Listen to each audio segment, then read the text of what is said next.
Audio Jungle. Audio Jungle. Hello everyone, welcome to my channel. ఇవాల్టి వీడియోలో ఆంధ్రప్రదేశ్ రాష్ట్రంలోని కర్నూలు జిల్లాలో ఉన్నటువంటి గోదా గోకుల దర్శనం. కర్నూలు పట్టణానికి తలమానికంగా నిలుస్తున్నటువంటి ఈ గోదా గోకుల దర్శనం చాలా బాగుంటుందండి. ముందుగా అయితే గోదా గోకులం ఎంట్రన్స్ ఇప్పుడు మీరు చూశారు కదా. లోపలికి వెళ్ళగానే మనకు ఆలయ శిఖరం, అలాగే ఎడం వైపున ఆంజనేయ స్వామివారు దర్శనమిస్తారు. శ్రీరంగపట్నంలో ఎలాగైతే మనకు రంగనాథ స్వాముల వారు దర్శనమిస్తారో అచ్చం అలాగే ఉంటారండి. ఇక్కడ కూడా రంగనాథ స్వామివారు, గోదాదేవి, అలాగే సుదర్శన ఆల్వార్ వారు, గరుడ ఆల్వార్ వారు, చాలా మంది, ఆంజనేయ స్వామి వారు అందరూ కూడా ఉన్నారు. అందరూ కూడా చాలా చక్కగా ఉన్నారు. లోపలికి వెళ్ళగానే ధ్వజస్తంభం, మరొక పక్కన ధర్మగంట, ఇవన్నీ కూడా అండి చాలా చాలా బాగున్నాయి. ఇంకొకటండి, టెంపుల్ ప్రిమిసెస్ అంతా కూడా చాలా నీట్నెస్ మెయింటైన్ చేశారు. టెంపుల్ లోపల కూడా అంతే నీట్నెస్ మెయింటైన్ చేస్తున్నారు. ఇప్పుడు మీరు చూస్తున్నారు కదా, అవన్నీ ఎలివేషన్ అదంతా చూసి అవి కూడా గర్భగుడులు అనుకుంటున్నారేమో, కాదండి, అవన్నీ విల్లాస్ అనమాట. అక్కడే మనం ఉంటూ పర్చేస్ చేసి అక్కడ ఉంటూ స్వామివారిని సేవించుకుంటూ ఉండొచ్చు. ప్రదక్షిణ చేసే సమయంలో మేము తీసినటువంటి చిన్న బిట్ అండి, ఆ విల్లాస్కి వెనకాల ఉన్నవి ఫ్లాట్స్ అనమాట. అవి కూడా మనం పర్చేస్ చేసుకోవచ్చు అండి. కావాలి అనుకుంటే అక్కడే ఉంటూ మనం స్వామివారిని సేవించుకోవచ్చు. ప్రదక్షిణ చేసే సమయంలో లెఫ్ట్ సైడ్ మనకు యోగ నరసింహస్వామి వారు దర్శనమిస్తున్నారు. ఈ యోగ నరసింహస్వామి వారు మనకి ఇటు సైడ్ నుంచి చూస్తుంటే నరసింహస్వామి, లోపలికి వెళ్ళిన తర్వాత టెంపుల్ లోపలికి గర్భగుడి లోపల ఒక మండపం లాగా ఉంది. అక్కడ సుదర్శన ఆల్వార్ వారు ఉన్నారనమాట. అంటే ఒకటే సైడ్ మనకు యోగ నరసింహస్వామి, ఇంకొక సైడ్ సుదర్శన ఆల్వార్ వారు మనకు కనిపిస్తారు. ముఖ్యంగా అండి, లోపలికి వెళ్ళగానే టెంపుల్ లోపలికి 4 ద్వారాలు ఉన్నాయి.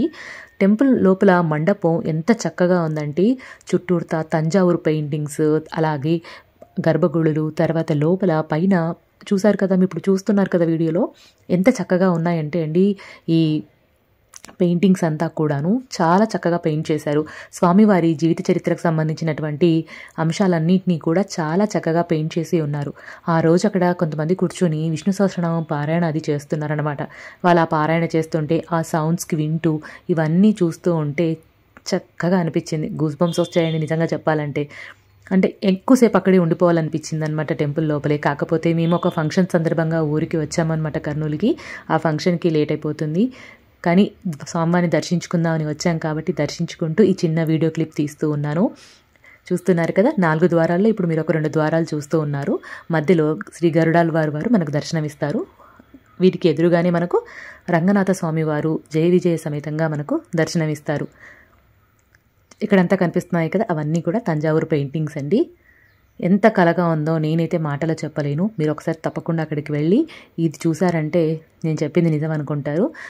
మేమైతే ఫస్ట్ పూజ అది చేయించేసుకొని హారతి దండం పెట్టేసుకొని 4-5 స్నాప్స్ దిగి బయటికి వెళ్ళి విల్లాస్ ఎలా ఉన్నాయో చూద్దామని అనుకున్నామండి. కాకపోతే అక్కడికి వెళ్ళిన తర్వాత టెంపుల్ యొక్క చైర్మన్ మారం నాగరాజు ప్రసాద్ గుప్తా గారు ఉన్నారు. వారిని కలిసామన్నమాట. ఇల్లు చూద్దామని వెళ్ళేసి వారిని అడిగాము, ఇలా వీడియో చేసుకుంటున్నాము, టెంపుల్ గురించి ఏమైనా మాకు చెప్తారా అనేసి. ఆన్ ది స్పాట్ ఆయన చాలా చక్కగా వివరించారండి. చాలా ఓపిక్గా కూడా వివరించారు ఆయన. ఇంకా చాలా చెప్పారండి. నేను కొద్దిగా మాత్రమే నేను వీడియో బయట చేసి చూపించాను అనమాట. ఎందుకంటే ఇప్పుడు అది యాడ్ చేస్తాను, వారు చెప్పేదంతా వస్తుంది, వినేసేయండి. జై శ్రీమన్నారాయణ. కర్నూలు నగరంలో గోదా గోకులం అనే ప్రాంగణంలో శ్రీ గోదా రంగనాయకి సమేత శ్రీ రంగనాథ స్వామి ఆలయం నిర్మాణం చేశాము. 2023 ఈ సంవత్సరం మార్చి 1వ తారీఖు ప్రతిష్ట 9 రోజుల కార్యక్రమంతో జరిగింది. ఇక్కడ ప్రత్యేకంగా సుదర్శన ఆల్వార్ కూడా ఆలయం ఉంది. పెద్ద క్షేత్రాల్లో ఉన్నటువంటిది ఇక్కడ ఉంది.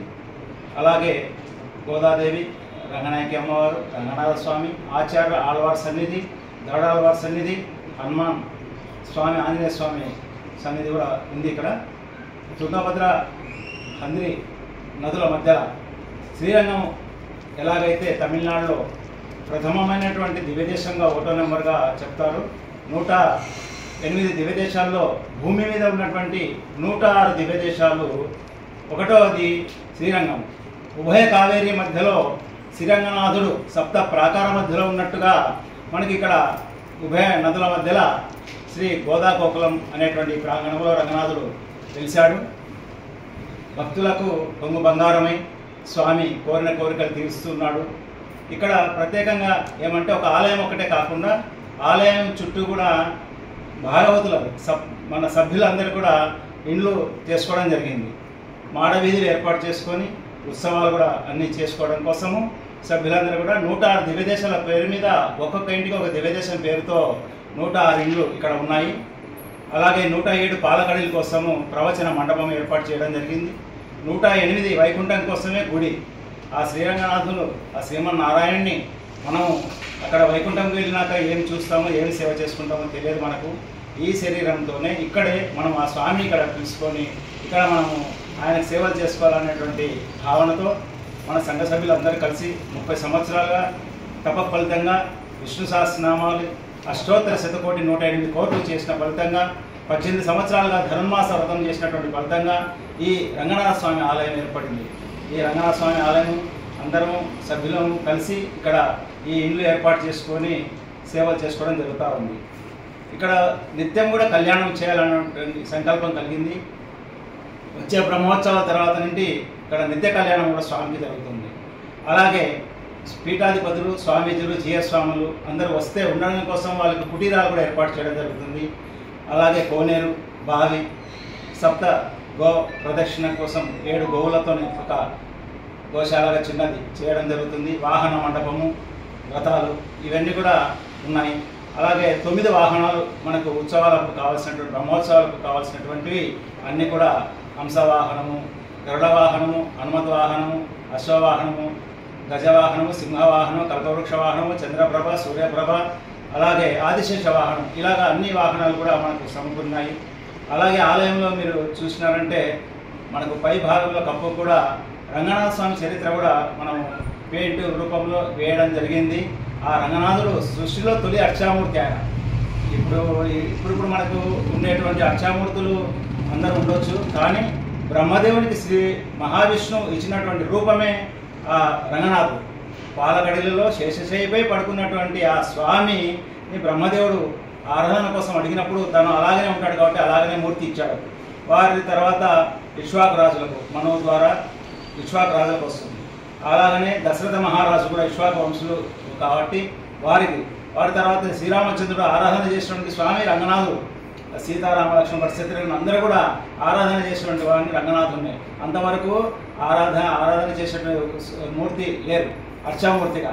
అప్పటి నుండి మనకు ఉంది. త్రేతాయుగం ముందు నుండి కూడా కృతయుగం ముందు నుండి కూడా ఈ రంగనాథుడు అనేటువంటి ఆ స్వామి ఆ రూపంలో మనం అందరం కూడా ప్రార్థన చేయడం జరుగుతూ ఉంది, పూజలు చేయడం జరుగుతూ ఉంది. ఆ స్వామిని మనం ఇక్కడ రావాలని ఆ గోదాదేవి అనుగ్రహంతో మాకు నాయకురాలు గోదాదేవి 18 సంవత్సరాల ధనుర్మాస వ్రత ఫలితంగా అమ్మ ఇక్కడ రంగనాథుని రప్పించింది. ఇక్కడ వెలిశాడు. ఇక్కడ నిత్యము పారాయణాలు, వేద పారాయణాలు ఇలాగన్నీ కూడా జరుగుతూ ఉన్నాయి.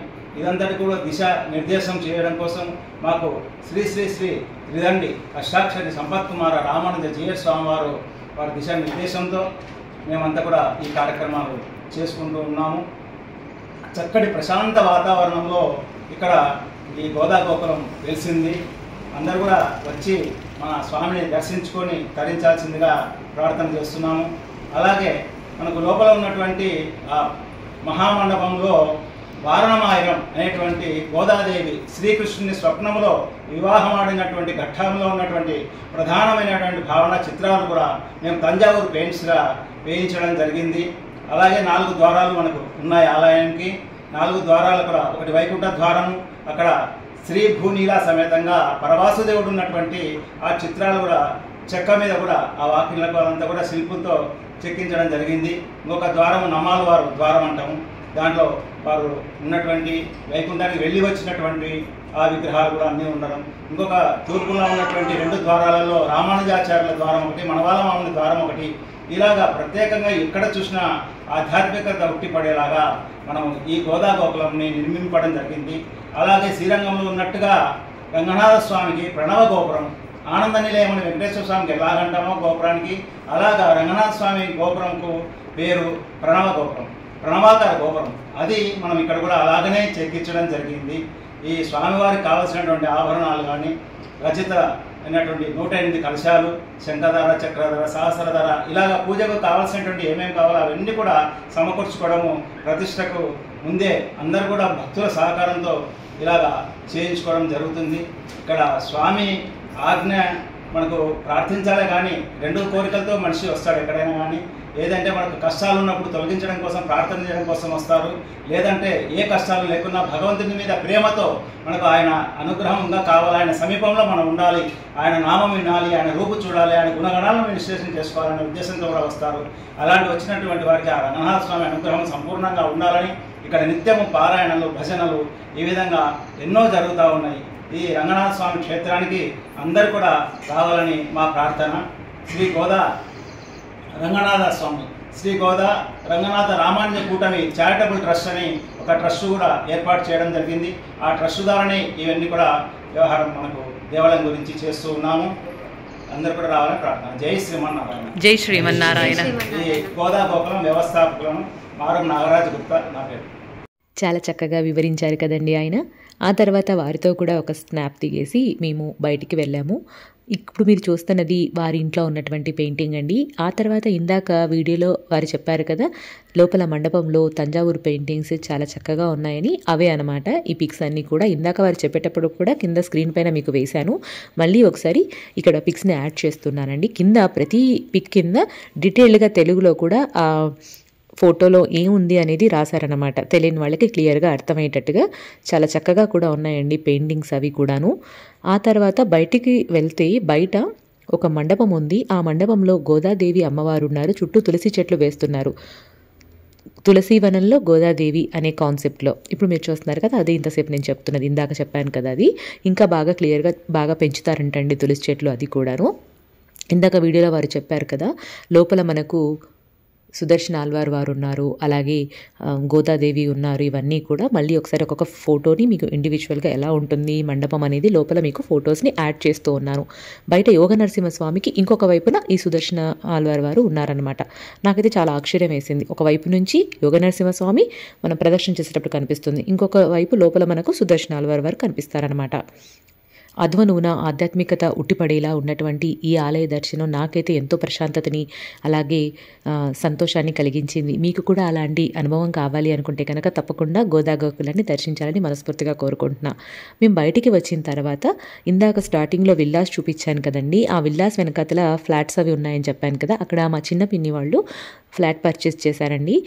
మా పిన్ని వాళ్ళ అబ్బాయి చాలా రోజుల నుంచి ఇక్కడికి రమ్మని మమ్మల్ని పిలుస్తూనే ఉన్నారు. అసలు యాక్చువల్గా టెంపుల్ ఓపెనింగ్కి రమ్మని పిలిచారండి, మేము వెళ్ళలేకపోయామన్నమాట. మా అమ్మాయి ఎగ్జామ్స్ అవి ఉండడం వలన ఇన్నాళ్లకు ఆ స్వామివారి అనుగ్రహం మాకు లభించిందని అనుకుంటున్నానండి. ఎందుకంటే మా పెద్ద పిన్ని వాళ్ళ గృహప్రవేశానికి వెళ్ళి అక్కడ నుంచి ఇక ఈ టెంపుల్ని దర్శించుకోవడం జరిగింది అనమాట. నేను ఫ్లాట్ చూడడానికి పైనకి వెళ్ళాను కదా, అక్కడి నుంచి ఈ టెంపుల్ పైనుంచి ఎలా ఉందనేది ఒకసారి మీకు ఓవర్వ్యూ చూపిస్తున్నాను చూడండి పైనుంచి. ఇంకా వెనకాల మనకు ఈ టెంపుల్ వెనకాల ఫంక్షన్ హాల్ అది కూడా కన్స్ట్రక్షన్ చేస్తున్నారండి. చుట్టూ కాంపౌండ్ వాళ్ళు, కోనేరు ఇవన్నీ కూడా చాలా బాగా డెవలప్ చేస్తారట. ఇప్పుడు పైన దూరం నుంచి మనకు ఒక గేట్ కనిపిస్తుంది, కమాన్. అదే మనం స్టార్టింగ్లో చూసాం కదా, ఈ కమాన్ ద్వారానే లోపలికి వెళ్ళి ఆ ఫ్లాట్స్ దాకా వెళ్ళి అవన్నీ చూసుకొని మళ్ళీ రిటర్న్ వెళ్ళిపోయామన్నమాట ఫంక్షన్కి. చాలా చాలా బాగుంది. ఇంతసేపు ఓపిక్గా వీడియోని చూస్తున్నాం. మీ అందరికీ కూడా మనస్ఫూర్తిగా ధన్యవాదాలు.